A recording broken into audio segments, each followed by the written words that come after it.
V našem studiu v tem trenutku že vse diši po čebuli in to čisto posebni čebuli. Namreč ali ste vedeli, da imamo Slovenci avtohtono sorto rdeče čebule, imenovano ptujski luk. No, tej kraljici čebul so zdaj posvetili tudi likovni natečaj, sicer pa več o tem Stani Vrhovnik in pa Anjo Majerič. Dobro jutro obema. Ptujski luk, kakšna je njegova zgodba, kakšne so njegove osnovne značilnosti, Anja? Torej, ptujski luk je v Evropi zaščiten z certifikatom zaščitena geografska označba. Prideluje se več kot 300 let že na Ptujskem polju. Njegova posebnost je srčasta oblika, rdeče-belo meso z pravim kančkom ostrine. In zelo velika aromatičnost, namreč v studiu diši od 2 na pol prerezanih čebul. Tako je. Za kaj vse se lahko uporablja? Namreč znano je, da so nekatere omejitve pri ostalih čebulah, kaj pa pri ptujskem luku?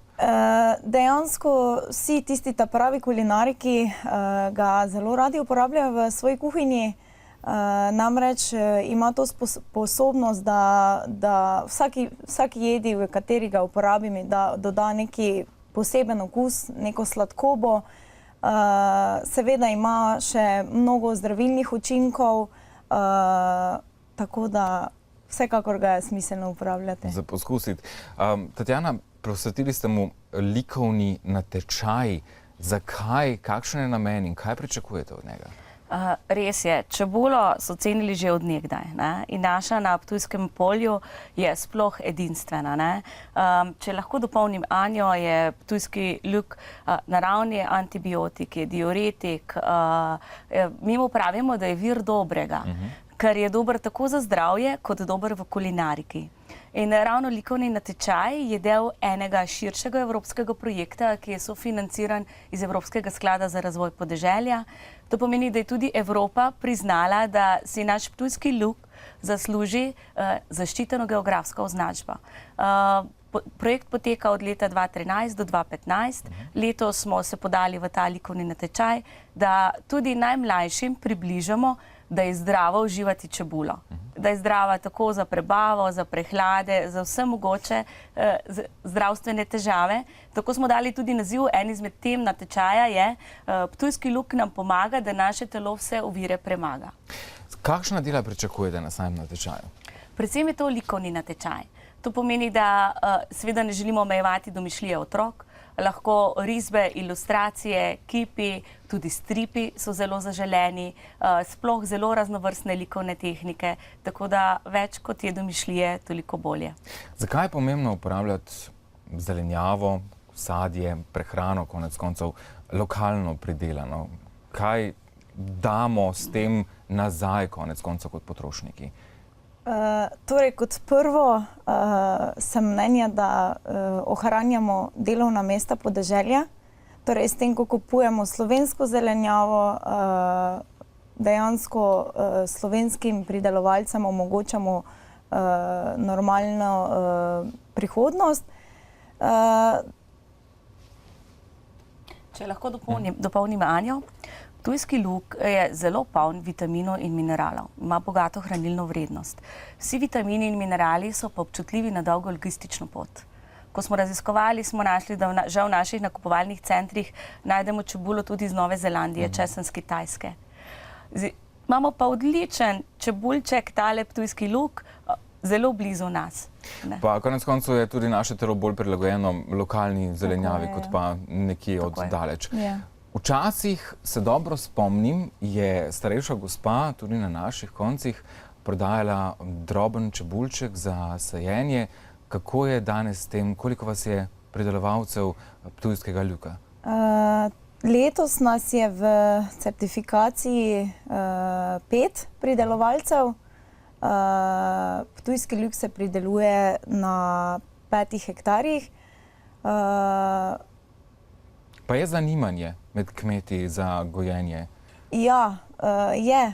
Vsekakor je. Dejansko ena velika posebnost je, da je ptujski luk ročno pobran in se ga tudi ročno pakira.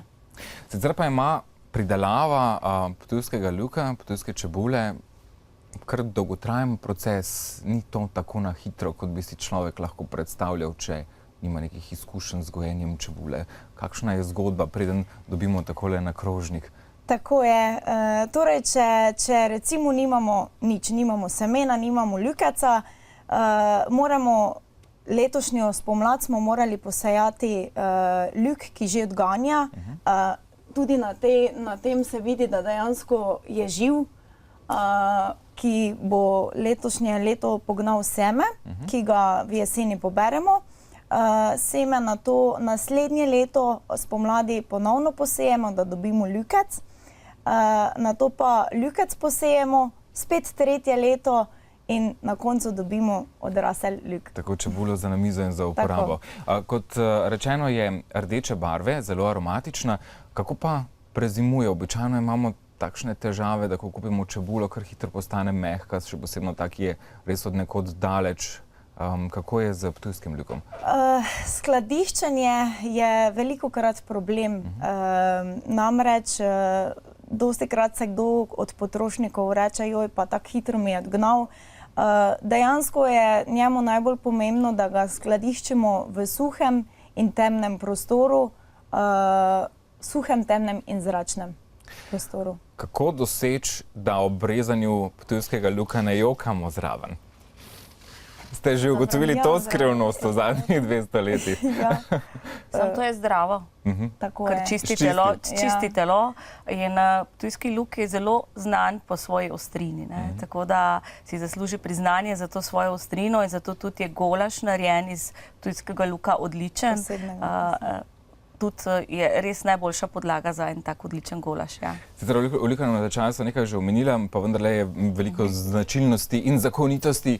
Kje je možno najpodrobnejše podatke tudi za vse šole, posameznike, ki bi se radi prijavili na sam natečaj? Likovni natečaj kot tudi nosilec projekta Ptujski luk je Slovensko združenje za integrirano pridelano zelenjavo. To pomeni, da lahko dajo vsi vloge na Slovensko združenje za integrirano pridelavo zelenjave, Vinarska 14 v Maribor, tja se lahko pošljejo prijavnice, drugače pa tudi na www.zelenjava-polonice.si se najdejo vsi podatki. Treba je izpolniti samo takšno prijavnico, naredite tudi tam. Lahko tudi pošljete na spletni strani, kjer navedete delo, kjer priložite vaše delo in 3-članska komisija, ki jo sestavlja profesorica likovne pedagogike, predstavnica Slovenskega združenja za integrirano predelavo zelenjave in predstavnica celo Kmetijskega gozdarskega zavoda Maribor, bodo ta dela ocenili. Rok oddaje je do 15. junija 2014. Vsa dela pa bodo razstavljena na enem osrednjem dogodku v septembru, seveda na Ptuju, kjer je pa center ptujskega luka. Tako, uspešno pridelavo še naprej, čim več dobrih del in seveda zavedanja pri mladih, da je tudi čebula odlična za manjše, ne samo za nas starejše. Hvala lepa in uspešno.